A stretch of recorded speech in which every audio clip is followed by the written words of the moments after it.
starting. Don't look. Don't look. Spoiler alert. All right. Let's do this. Hello, everyone. My name is Jean-François from the HEC Montréal. And today we'll talk to you about Quebec's energy transition.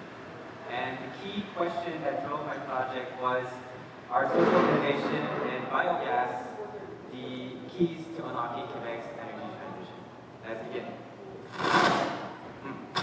Okay, so context. According to the Intergovernmental Panel on Climate Change, if we want to maintain the increased global average temperature by 1.5 degrees, we all need to reduce our greenhouse gas emissions.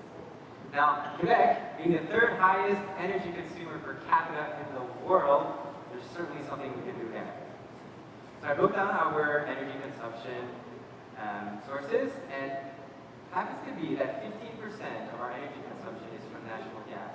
And those 550 plus clients who come gas emit 12% of Quebec's greenhouse gas emissions. That is a lot. So I broke down Quebec's greenhouse gas emissions, and it happens that another 12% of our greenhouse gas emissions come from organic waste. So just for heating and eating, we produce 24% of our greenhouse gas emissions. Luckily, there's a solution. 2/3 of our natural gas can be replaced by biogas. And with that in mind, we could reduce by 20% our greenhouse gas emissions. And that represents half of our 2030 goal. So there's a lot of leverage right there. Now, this concerns me because I was raised in a house heated with natural gas. And so I was destroying the planet I was being raised on. And this concerns me because I'm wondering, which future will I raise my kids in? What's preventing us from doing this? Let's check it out. This is everything we need to produce biogas. Now, feedstock.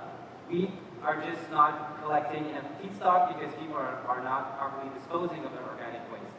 And even if they did, there aren't enough trucks. And even if there were, there aren't enough biogas plants. And because of that, there isn't enough supply. Now, to implement all of this infrastructure, we would need an upfront investment of $20 billion, according to stakeholders. And the return investment right now is way too slow, so no one's getting into that. Additionally, governance right now is super complicated. Just to give you an example, 4 ministries can take care of biomass and biomass energy. There's also no social acceptability because these biogas plants stink and nobody wants that in their backyard. And finally, there's no sense of urgency because in Quebec we have an abundance of hydropower and natural gas which are reliable and cheap. How did we get here? Well, in the 1950s, Canada and Canadian investors massively invested in natural gas, and today, Quebec's market is worth $2 billion for Alberta natural gas producers. Additionally, Europe wants natural gas from Canada to divest from Russian supply, and this is not for environmental reasons, it's for geopolitical reasons. Same thing for hydropower. We massively invested in the 1960s, and today, hydropower generates $4 billion to the government, and that's how we pay our social services. And the United States has an increasing demand for clean energy from Quebec. So the roadmap to biogas right now is really challenging, and the forecast predicts a very slow development. In sum, if you invest in natural gas and hydropower, it's good for business, and biogas is just a huge expense. There is hope. We had our most recent success story lately in Saint-Hyacinthe, and this was a city-led social innovation. What they did is they first made a study case to see would this be viable. It was, and the 24 surrounding municipalities joined in, including the agri-food industry. Now, they all have somewhere to dispose of their organic waste. Additionally, the government passed a 5% regulation for natural gas providers to have that amount of biogas in their supply. So that creates a market.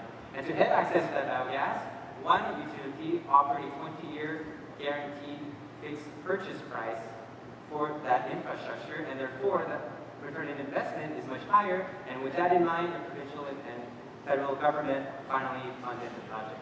So what happens when they save all this money from natural gas? They spend it back in city services, and the citizens are very happy about that. And so are the other stakeholders. Of course, there are limits to this because they cannot scale this. We have a challenge in Quebec, which is simply economies of scale. And so we have to redo the process every time.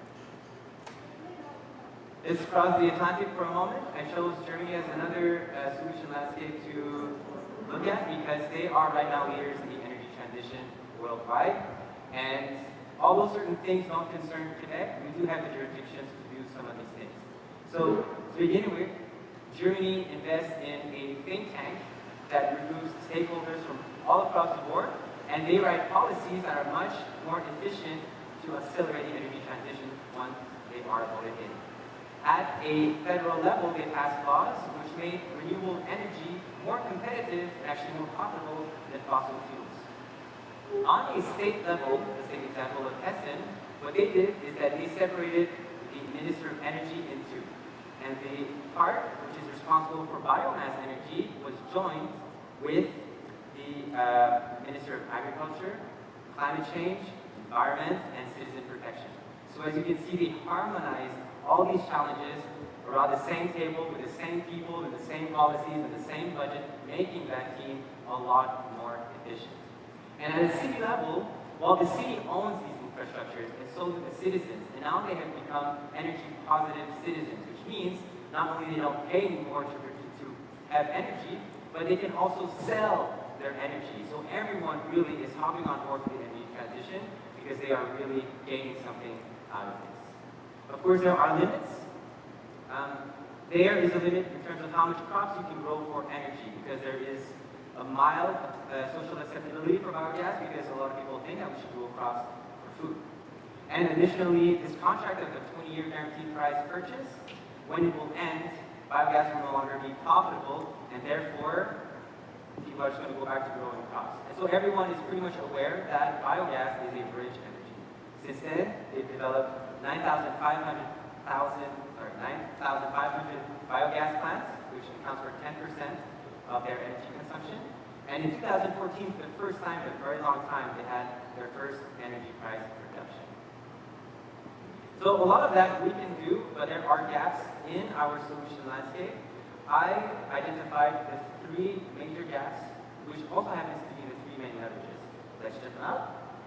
So our laws in Quebec are too restrictive for innovation. That's for any innovation there is in Quebec. Second, organic waste is not considered a natural resource, or doesn't receive the attention it could. And finally, citizens are positioned at the bottom of a top-down industry-led solution. So they're just being commanded to do something, and there's nothing in there. So these three things can be turned into leverages. So the first one, we have great environmental laws. We have to acknowledge that in Quebec. We just need to tweak a few paragraphs just to allow innovation to flourish. In terms of governance, we need to make organic waste management and biogas production a provincial matter, because now all the weight of biogas production is on the shoulders of municipalities. The learning curve is so steep, they just decide not to do it. And finally, we need to empower citizens through this energy transition. And then this will feed a positive feedback loop. We would get from a linear economy to a circular economy. We would increase the energy autonomy of communities, and also the adaptability of our energy system and also our economic system. It will be more adaptable to climate change. And at the same time, it would reduce greenhouse gas emissions, organic waste, but we also have to keep in mind the concept of degrowth. It's not because we're producing more biogas that we produce more organic waste. There are major key insights here. There's two I encourage you to take home, is that the energy transition is not only about avoiding an environmental crisis, it's also about avoiding an economic crisis. Our economic model right now is based on a finite resource. Once that ends, we're done. Also, health crisis, because pollution isn't good for your lungs. The second thing is that the energy transition is also about a market share transition. We want to go from a centralized power production to a decentralized power production. That way people are more autonomous and they are not affected by, I don't know, the neighbor if ever there's a peak in power production. And so what's next? This was the first part of a study case. Now that I have all of this, I'll turn it into a study case so we can share concepts such as system mapping, system thinking, and circular economy and all that. And you can certainly do your part. You can reduce your energy consumption, you can start composting, you can also cherish any environmental cause that you want, but mostly be positive and be proactive because our kids need us. Thank you very much.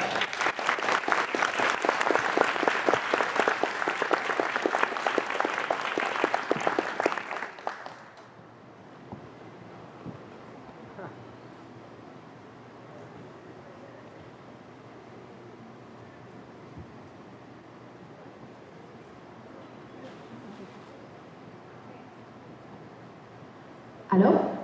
Merci. Okay, so I thank you for bringing this issue up. There are two areas you're talking about something I know very little about. So I'll bring up two things where I didn't follow the lead in something that you said. So one was you glossed over a point about some people think that we should be growing crops for food, not for biogas. I'd like to hear about that, the implications of the food system. And the second one was the point you made about going from a linear economy to a circular economy. I don't know well enough, that went too quickly for me. Sure, absolutely. Thank you very much for those questions. So the question about growing crops for energy and growing crops for food, this is not the case for everyone, right? But some places, they are so dependent on a foreign source of energy that they have their hands tied, right? And so if they can grow their own energy, they are now free to do other things and spend all of their money in foreign sources of energy, right? And so in Germany, if they can grow crops, they don't have to buy oil and natural gas from Russia. And right now there's huge tension, right? But they also need to eat. And so if they start growing crops for energy and there's no more crops for food, there will be a price increase in food, and that will create another crisis. So they are aware of this, but because Germany imports most of its food, or most of like habit food, something like that, they have space to grow crops for energy. Yeah, but there's criticism because if you grow corn, it does kill the earth, right? So it is a very controversial technology, but that's also why they consider it a bridge technology and form of energy, because it will do what we needed to do for the next 20 years while all the solar panels and windmills are being installed. So that's the case, but I would definitely need to check that out a little bit more. And as for the linear economy to the circular economy, there are many scales at which that can be applied. So right now, most of the time, it's we extract resource, we transform, we consume, and then we throw away. Now, if we talk about big scale circular economy, that's like everyone needs to get on board. But in this case, it's mostly about two things. It's about eliminating natural gas, its greenhouse gas emissions, and finding a way to valorize organic waste. And right now we don't have enough landfills for that. And so that could also become a problem. And so if we're talking in terms of circular economy, it's more about regional clusters. So social innovation is about transforming, from what I understood from class, is about transforming the way we work together to solve a problem that the current system doesn't solve, right? And so by working together, everybody in this small regional cluster gains something. So in the case of Saint-Hyacinthe, all of the agri-foods, so the businesses that make cheese or apple juice and all that, they have a lot of organic waste. Instead of paying a truck to bring it to a landfill, well now that truck, which is also fueled with biogas, brings that to the biogas plant and they can be paid for that also. So we're really transforming how one would do with its negative output. But in this case, it's really about regional clusters because we do have the challenge of economies of scale. We have very large territory and small producers, and we need many, many producers. But like one of the stakeholders said, once you take organic waste and you drive 50 kilometers with a diesel truck, you just burn your opportunity to reduce your greenhouse gas emissions. And so this is not for everyone, but there are places who can do that, such as in cities, where like right now all of our sludge water, when you flush the toilet, all that goes either in a treatment plant or in the river. Why doesn't it go to a biogas plant when we can heat our city buildings with it? Right? So I don't know if that answers your question, but